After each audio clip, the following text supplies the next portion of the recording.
It is a miracle by itself that the concept of color actually exists. But it's a great blessing that these colors are beautifully and harmoniously put to use by God.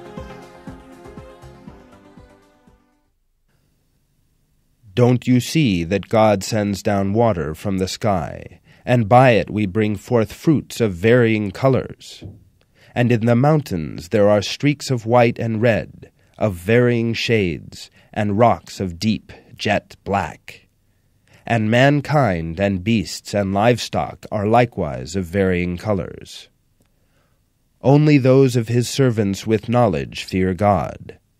God is almighty, ever forgiving.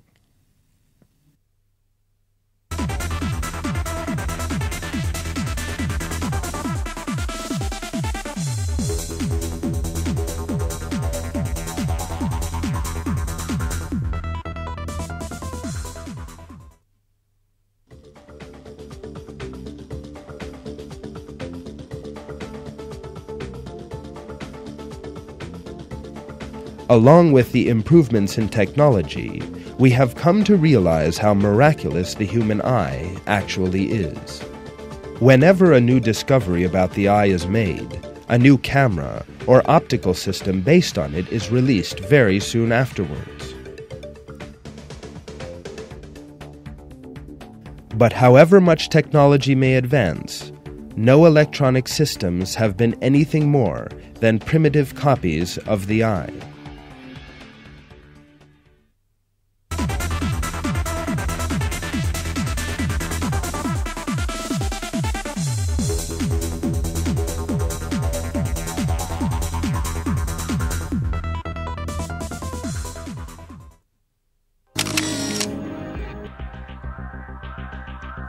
Before taking a photograph, the first thing you should do is focus the image to make it clear and sharp. In the eye, our lens adjusts itself according to its distance from the object we're looking at. With a camera, and also on instruments like microscopes and telescopes, adjustments must be done by hand, unless the machine is automatic. While this process takes place, the picture in the camera's viewfinder becomes blurred. In each instance, this focusing takes some time.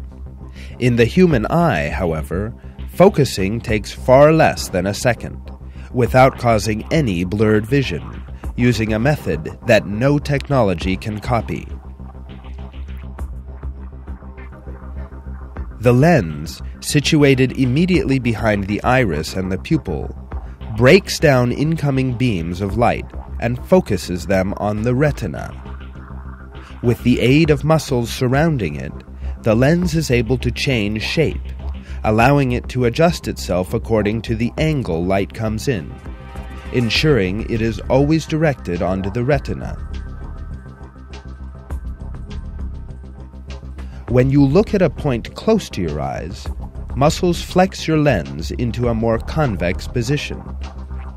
But when you view a distant point, the muscles relax, stretching the lens into a flatter configuration, and thus clarifying the images of distant objects. Perfectly clear images emerge as a result. If the lens couldn't adjust by itself, we'd have to find some other means to focus in on objects. This would require manual effort and great inconvenience on our part, since our vision would often remain foggy before we could complete the focusing process. Simply looking at an object would take time, slowing down our lives considerably.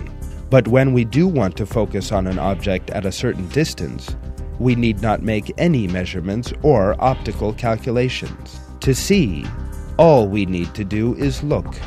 Everything else is done for us by the eye and the brain, automatically. The lenses used in cameras reach their present level of technology after years of research. These devices gradually age, go wrong, and require spare parts, however. Besides, cameras are produced by expert technicians in special factories using many different materials. The eye, on the other hand, forms in the mother's womb as the result of the division of a single cell and performs its functions perfectly throughout a person's life.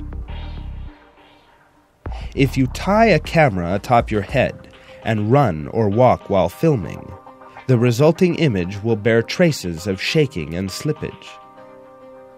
Yet as you walk or run, your eyes, which register images just like two cameras fixed to your head, never make you feel uncomfortable. There is never any shaking or slippage in the images you see. All these comparisons clearly reveal the miraculous proofs of creation in the eye. God has created human being with a flawless order, together with all the systems it requires. Say, it is He who brought you into being and gave you hearing, sight, and hearts. What little thanks you show!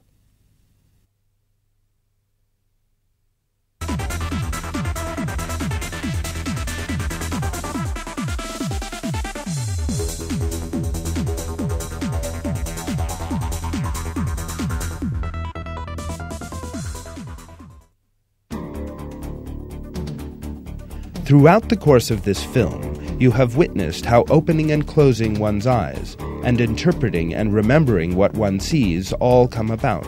Up until now, you may never have thought about what a great miracle all these things are.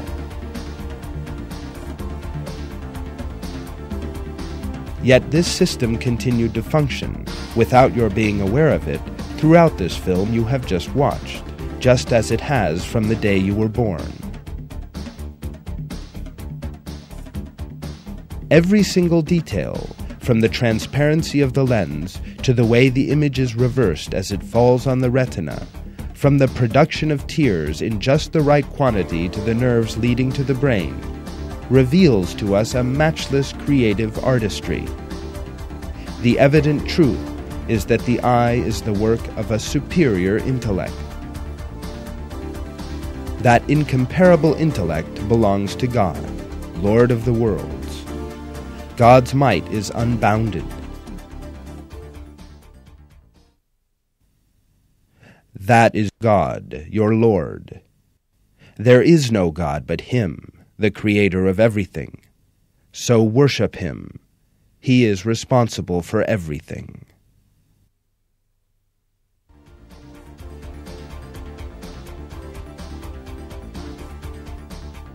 Imagine for a moment that you had lost your eyes. Your long list of lifetime plans and ambitions will be sidelined by just one wish: to regain your lost eyesight. If your eyes can see at this very moment, think again about what a great blessing this is.